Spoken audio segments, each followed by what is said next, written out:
Hello, welcome back to the channel. If you don't know, I went to the eBay Business Roadshow a few weeks ago now, and I've been meaning to do like an update of things they sort of recommended, which may or may not help your eBay store, help with sales. I thought I'd go through some of the bits I picked up, some of the bits I might implement, some of the bits I won't, but I thought I'd give you a little rundown. And if you're new to eBay, or if you didn't get along to the roadshow, it might help you sort of increase sales, or might sort of add little tips to boost your store anyway.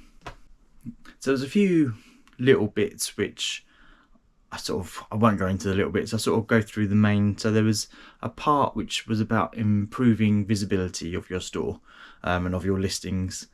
And one of the key things they suggested is that the first 4 words of your title are your main words. So don't include like stuff like vintage or new or that kind of stuff. So try and they sort of, the way they worded it was, imagine that something changes on eBay and you're only allowed 4 words in your title. So what 4 words would you put in as your first 4 words so people can find your item? And I thought that was quite a good way of thinking about it. It's something I try to do anyway. Personally, I've a couple of times I've noticed other people have put vintage or something like that as a first title, but I try to avoid that. I've probably got some listings where I haven't, or I might have just copied it over. But yeah, what I personally try and do, so if I'm doing a bundle of books, I would put the author. So say Charles Dickens, for instance, I would put Charles Dickens book bundle. So first 4 words, Charles Dickens book bundle, and anyone looking for that should find my listing. It should come up high in the rankings. So yeah, that's one thing they did suggest, but they also suggested the first word being the brand. So if obviously with books it's a bit difficult because most of the time it's 2 words if it's a name or whatever. But if it was like clothing, then they said like Adidas should be the first word, or Nike, or whatever the brand is, have that as the first word, because then it will help pop up in people's searches. So if someone's searching for an Adidas tracksuit or something, Adidas will be the first word that pops up.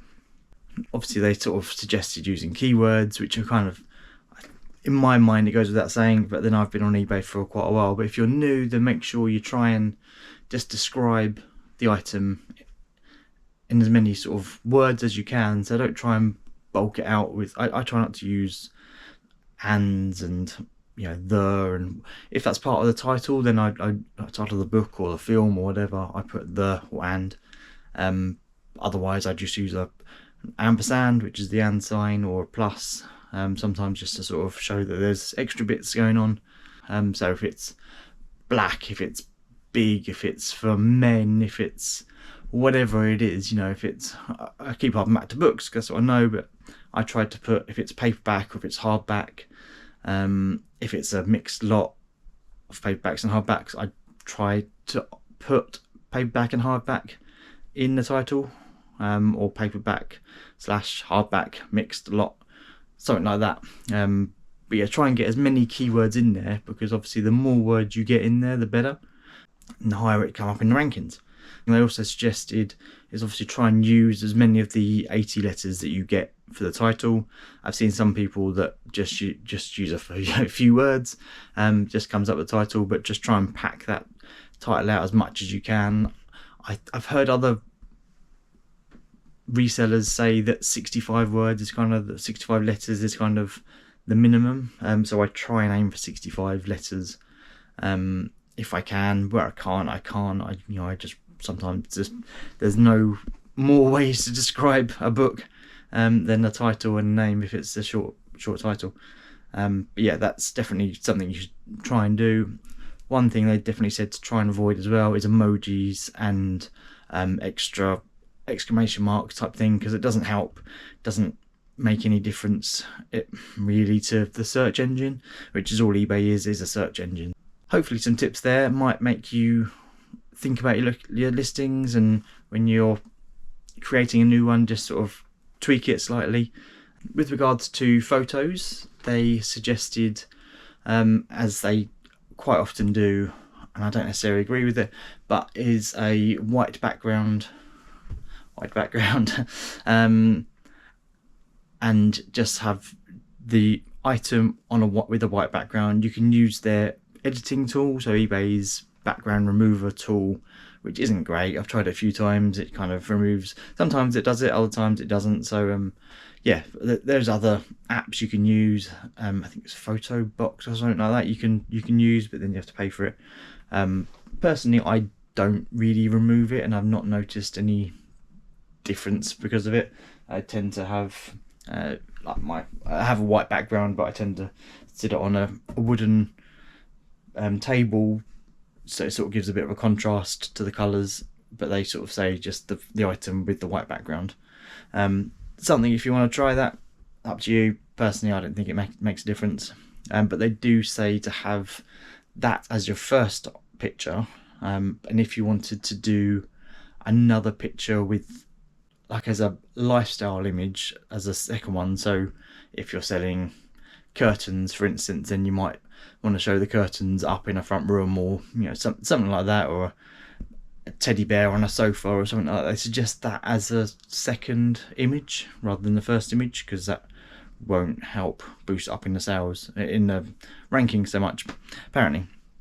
But yeah, this is all what they've told me. I don't necessarily agree with it. I think pictures, I think whatever you choose the first picture, make it a clear picture, make sure people know what they're buying, and make it look as attractive as possible. I think that's the best way of showcasing your item. Use all the other pictures. I think it's 24 pictures you can put in now. They did suggest just use as many pictures as you can, show it from all different angles, different, if it's an item of clothing, show it from the back, from the side, show someone wearing it, that kind of thing. And I'm not sure of that many photos as necessary. They did say not to duplicate photos, because that just seems pointless. So yeah, if you've got like 6 photos, don't just upload those 4 times type of thing, because that doesn't help. I would suggest just use as many photos as you think is necessary. With my books, I tend to do 6, 7, 8 photos, so I show it from front, back, all around the edges, and then I sometimes show if it's like a first edition, I'll show the inside page. If there's some damage, I show extra pictures. If it's a bundle, then I try and stack them up or lay them out, and do sort of just show as many areas as you can. Also, a new thing, it's a thing that I've not used, but is to add videos, which is something they brought in a year ago, 2 years ago, something like that now. So you could, if you want to sort of show something moving, you can do a little video and upload that. I did try doing it, but for some reason it wouldn't upload for one item, and then the item sold anyway, so before I got a chance to try again. So yeah, I don't think it makes a huge amount of difference, but it could if you've got like one item and you're selling multiple of that one item, then it could probably be beneficial to do a little video for it. But again, that's up to you, and I don't think it makes a huge difference. They obviously said to update the item specifics as well as one thing. You can do it in bulk. So there's some which are essential, which you need to do. It doesn't really let you list the item if you don't use those. And then there's the other ones which are suggested things you could update. I update as much as I can. I don't go all out. I know some people do make sure they fill it all in. I don't. And again, I don't think it makes a huge difference. If I don't put that a book is paperback in the listing, then will it make a difference to sales? I don't think so. So yeah, the sort of little things I try to put in as much as I can. So if it's paperback, I will put that in. But if I forget, I don't make a big deal of it. I don't think it makes a big deal. Let me know what your thoughts are on things like that, though, on the item specifics, because there's some which are helpful and some which aren't really. And so with old listings, which they class as a stagnant listing, they suggested that anything over 90 days is probably better to delist it sort of check it out, check it over, make sure it's okay. Maybe update photos, update the title, update the general listings, item specifics, whatever, and then relist it. Well, they said relist it, but I would do sell similar personally, and do sell similar, start a whole new item, change pictures around. I sometimes do that. So if the first photo doesn't look quite right, I might use one of the other photos and just sort of move it around a bit, update the title, make sure that's all okay, maybe change the wording around on the title, and get it relisted, get it sell similar, get it back up on the store, and apparently that can improve impressions by 14%, which I kind of understand. I think they said it comes up as a recommended, so when you can filter by highest price or whatever. I think one of them is recommended, and it said then if your new items get higher up in that ranking. So that was quite interesting to hear how, because obviously it's a brand new item in theory, but you don't really know why it's getting boosted up. But that's why it will get boosted up, because it gets more of a recommended item for people. Right, so with regards to delivery, there's a couple of things they said that would help boost sales, they thought would help boost sales. I haven't tried them, and I'm not sure. I might sort of update them a bit, but we'll see. But one of the things was adding a second postage option. So generally all mine are going second class, but they said that offering a first class service as an option is a good idea, because they tested, and I can't remember what the percentage was, but there was quite a lot of people said that they would happily pay more to get it as a faster delivery. I don't think that's necessarily the case, especially the way postage costs are going up. I think people, and also I don't think there's a huge difference between first class and second class these days with Royal Mail. And some companies like Ebay, for instance, I don't think they even offer a faster service. It's just a flat, this is going to be delivered in 2 days type thing. But yeah, it could be something which could help. So you could add an extra option on which people can take if they wanted it. Again, I don't think it's something I want to start adding. It's just extra things to think about when it comes to buying postage. For me, if I know it's all the same, then I haven't got to think about it as such. So I can just get it all posted out the same, and not worry about it that way. And again, don't think it makes a difference. The one thing that they said would be a major impact on your store, and they said if anyone, if you could take anything away from this today, the one thing they said that would improve your store and your customer relations, and everything like that, they said, is to increase your returns policy. So I think currently I've got 14-day returns, but they suggested 30-day returns, but they said to really help boost your store, they suggested 60-day returns. I might start offering that. I might go up to 30 and see how it goes. But they said they've done tests on it, and they haven't seen a massive increase in returns over 60 days, up to 60 days.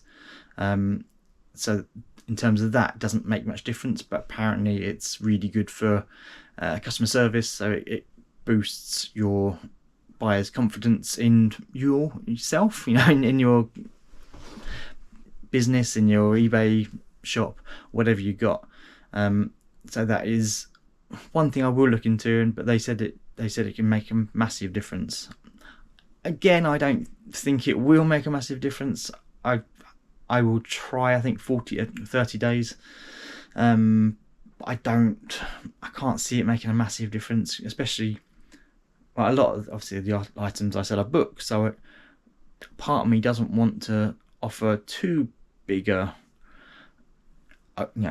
gap, because people could, in theory, if I offer 60 days, they could read the book, send it back to me and say, I don't want this anymore. So I don't really want to give them that option. It's unlikely, I suppose. People generally are are more honest than that, but then there's people that would take advantage. And I think if they can read it in 14 days, fair play to them. If that's how they do it. But I hardly get any returns on books anyway. Mostly, I think I've had like one return on a book, and that was because they already had it and they didn't realise. But yeah, but that's something. Again, what are your thoughts? Do you offer 30-day? Do you offer 60-day? Do you 14-day like me? Do you think it makes a big difference as a buyer point of view? Would you look at something and go, oh, it's got 60 days, I can return it in 60 days if need be? But again, I think with clothes, again, it leaves it open to people wearing it to a party or something, sending it back saying, oh, I don't want it anymore. I don't know, I think it just leaves a lot of chances to get scammed personally, but I may be wrong. So one of the things they were going on about was the eBay tools. So one of the eBay tools, if you don't use it, is Terapeak. I use it fairly often. I find it quite useful. Again, for books, if a book hasn't sold in the last 90 days, then there won't be any sales history of it. But a few of these, because they're sort of older books, I've looked on Terapeak and I see they have sold, a year ago or something like that. So I might get it listed and more chance. It's definitely good to do your research. There's some on there I found that were listed really high. Some of the books I've got were listed really high, but none had sold. I checked Terapeak and then a couple had sold for a lower price. So then I listed at a lower price and they sold. So it's definitely worth doing for any kind of item really. If you're lacking a bit of history behind it, worth checking on Terapeak just to get a bit more of an idea. And I think it goes back 2 years, I think it is, on Terapeak, so definitely worth looking at. Also, I think I've used it once. There's a listing quality report you can run, which shows some items and things you can update on your items. I ran it once and a lot of it was just they suggested putting more photos on, and I was like, well, I've shown all the angles I can. I can't just take more pictures for the sake of it, and that was pretty much all they suggested. So I didn't find it that useful, but it's something you can look at, run a report, and it might give you a bit more insight into things they suggest. A lot of people, it sort of says something along the lines of, in this category, a lot of the items that have sold have this, or that, or whatever. So it's worth looking at. If you can run a report, it might give you an idea. Doesn't hurt to run it, give you an idea anyway.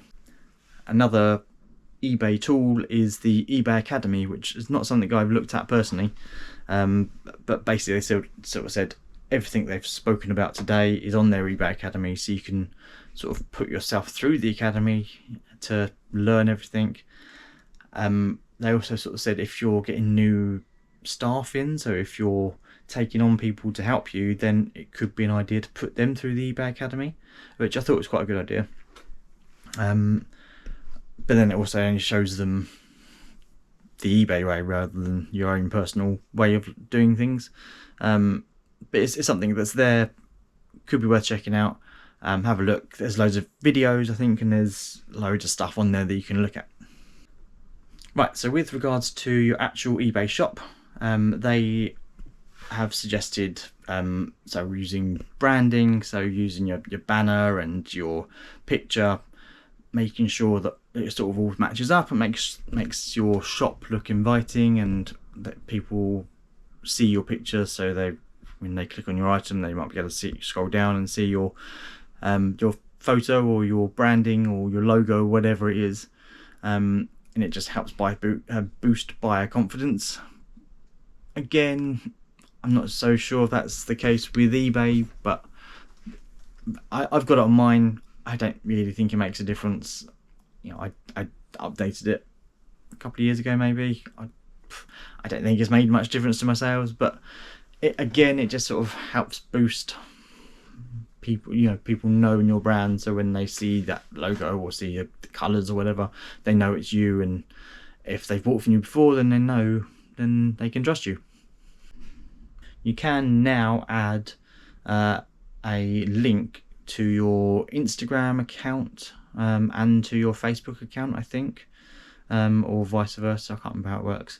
But basically you can link up your social media to your eBay now. So I think if you want to share like your eBay listings to Instagram, you can just click a button and it sort of shares it. You can also schedule it, I think, so it does it on a regular basis. It's something I might look into. I don't want to bombard my Instagram with all of my listings, but yeah, it might be something I'll look into at some point. I'm also thinking about setting up another Insta account which should just be sort of for my eBay, and then use my Steve Spends a Penny for my own personal brand type thing, and then use the eBay, link it to that one. You see what I mean? So sort of share it to that, so if people see it, they can click through to my eBay, and then just use Steve Spends a Penny for my other general stuff like this. There was also something about email marketing and sending out, you know, newsletters type thing. I do that, try and do that once every couple of weeks. I try and send something out just on my newer items. But yeah, I don't really send it out often. Again, it's something you can automate apparently, which I might try and do. So I send it out weekly or something like that, just to show people what my new items are. But I also don't. I think some of my items don't necessarily need highlighting. Yeah, so it's difficult, but it's something you can do and worth looking into. Again, just to help boost your store and boost visibility. So they sort of done a deep dive on a couple of stores that they found and done a search for or whatever.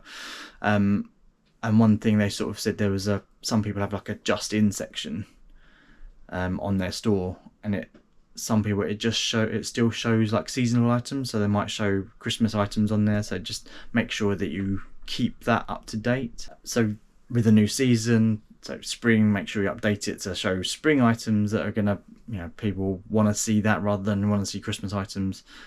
So even though you may have just listed items for Christmas for whatever reason, you don't necessarily want people to see them straight away. So yeah, you want to sort of show the items that people want to buy in your just-in things. That makes sense. Another point which I thought was kind of interesting, they said, so if it's a lesser known brand, or sort of an unknown brand, so I think they was looking at curtains, and the brand on the curtains wasn't a very well known brand. I don't know what a well known brand is in curtains, but it wasn't like a Laura Ashley, I suppose, something like that.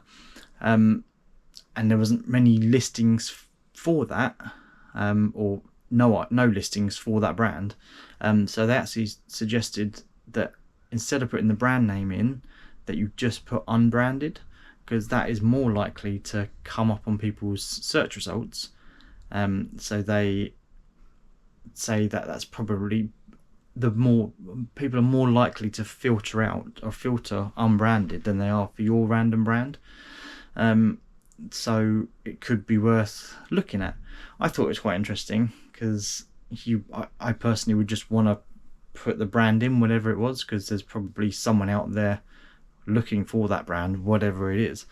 But yeah, that's not what they suggested. They suggested put unbranded, and maybe put the brand in the actual listing instead, or don't bother. I suppose if it's on the pictures they can see it, then it's up to the buyer to spot it. And I don't know, just what they suggested. But yeah, I thought it was interesting. What are your thoughts? Would you put unbranded? I'm not sure. In theory, it kind of makes sense, because people might just want an unbranded item, therefore they would just filter by unbranded. But in the other way, it just kind of feels a bit dishonest, I suppose. But just my thoughts. And then one of the sort of more interesting sections, I suppose, of the day was about boosting sales and different things you could do. Such things as so for multi-buys, for instance, you can set things into multi-buys. Something I might try and do for individual books, maybe. Again, I don't think it makes much difference, but so you can set something, I'm sure you've seen it, that if you buy 2 or 3 from this section, then you get a 5%, 10% discount. So I've only ever done it on one item with a multiple listing.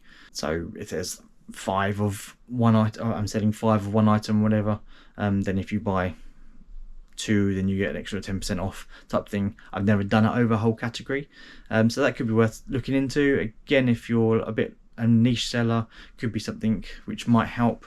Clothing, I suppose, maybe that might, because you can put a lot of clothing together and it doesn't really make much difference to the postage cost. With books, it's a fine line between taking over, so I find it a bit more difficult with books, but it might be something I'll look into anyway. They obviously suggested doing a sales event or a markdown event, so you can just take 10% off of certain categories, or you can put certain ones in certain categories and take 10% off of them, of older stock, for instance. They said that generally works better for older stock, and if you're offering a big discount, then it works better than sending out offers. Again, I'm not sure if I agree, but that's what they suggested.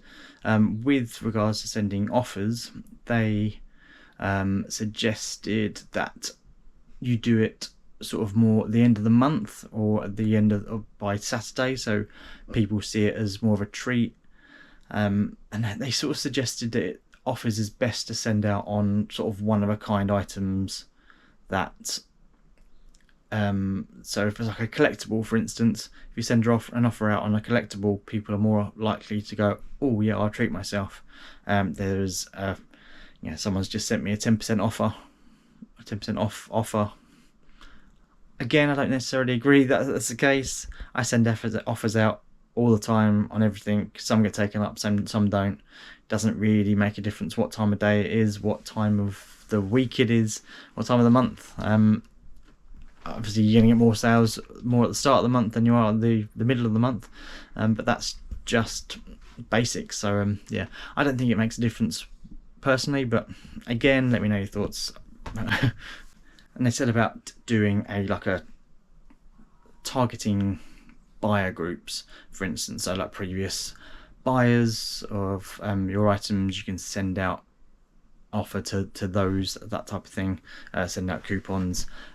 Again, that kind of, I suppose, just seems quite basic that you would try and do that. It's not something I don't send out vouchers very often. Might be something I try and do more often, and I would probably mainly focus on people that have bought with me before, and when I did it before, I sent it to people that had left me positive feedback, and yeah, because obviously I knew they were happy. I didn't want to send an offer to someone who wasn't happy and hadn't left feedback.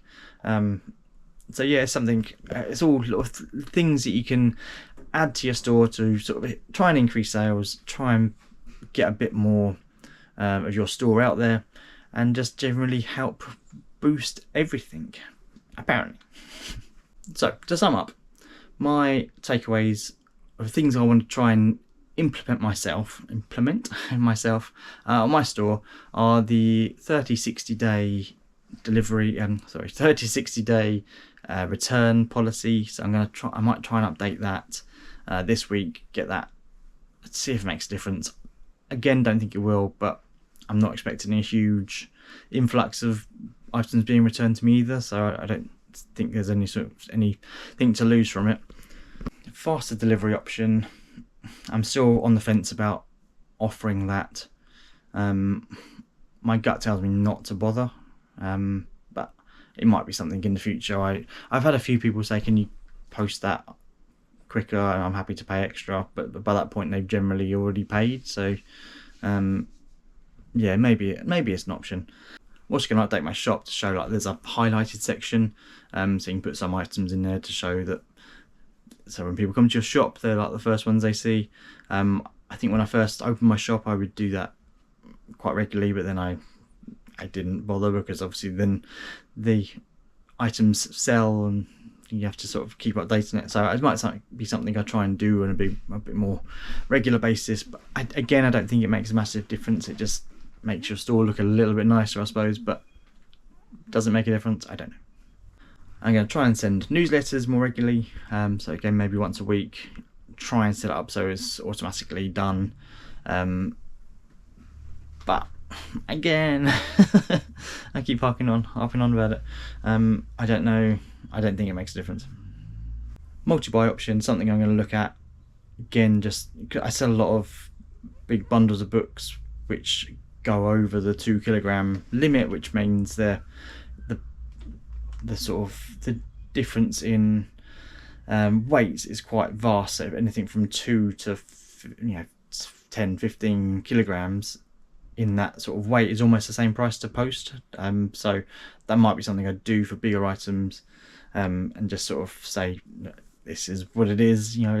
If you buy all these, then you'll save on postage type thing, and it might help me move a bit more stock a bit quicker. The other thing about updating business policies is something they sort of suggested: make sure that your business policies are up to date.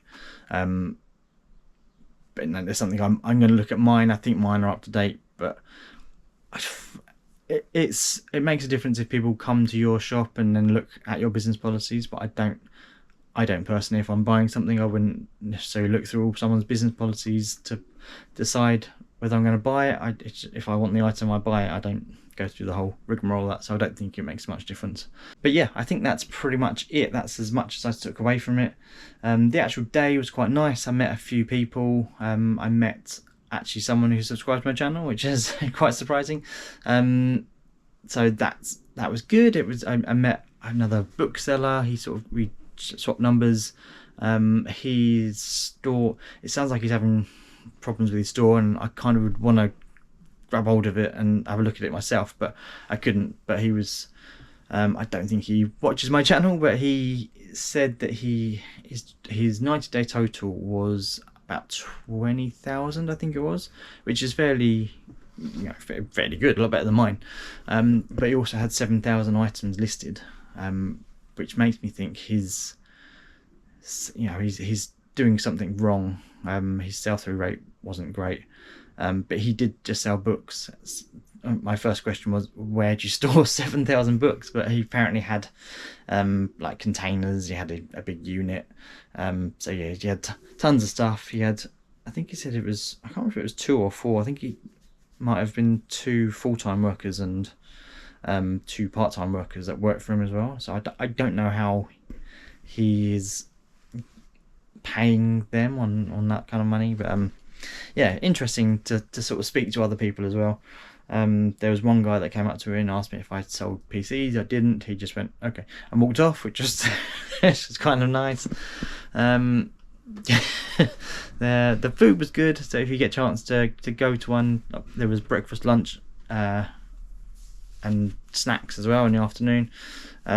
Lots of teas and coffees and free waters, and yeah, the actual day it was quite a fun day, and it was quite nice to sort of be with like-minded people, although I didn't really talk to many people because that's just not who I am. I'm not that kind of person that's just walk up to people and go, hey, what do you do? I'm very much like, I just sit there and get on with myself, post pictures to Instagram. I did a TikTok, read my book for a bit, and ate the food. That's pretty much, that sums up my life, I think. So yes, hope that was helpful anyway. If there is anyone that you think is struggling with their eBay, then please let them know these are ways that you could potentially improve it. So please share it with them. They might find it useful. If there's anything that I've missed, or if you went to the eBay Open, let me know.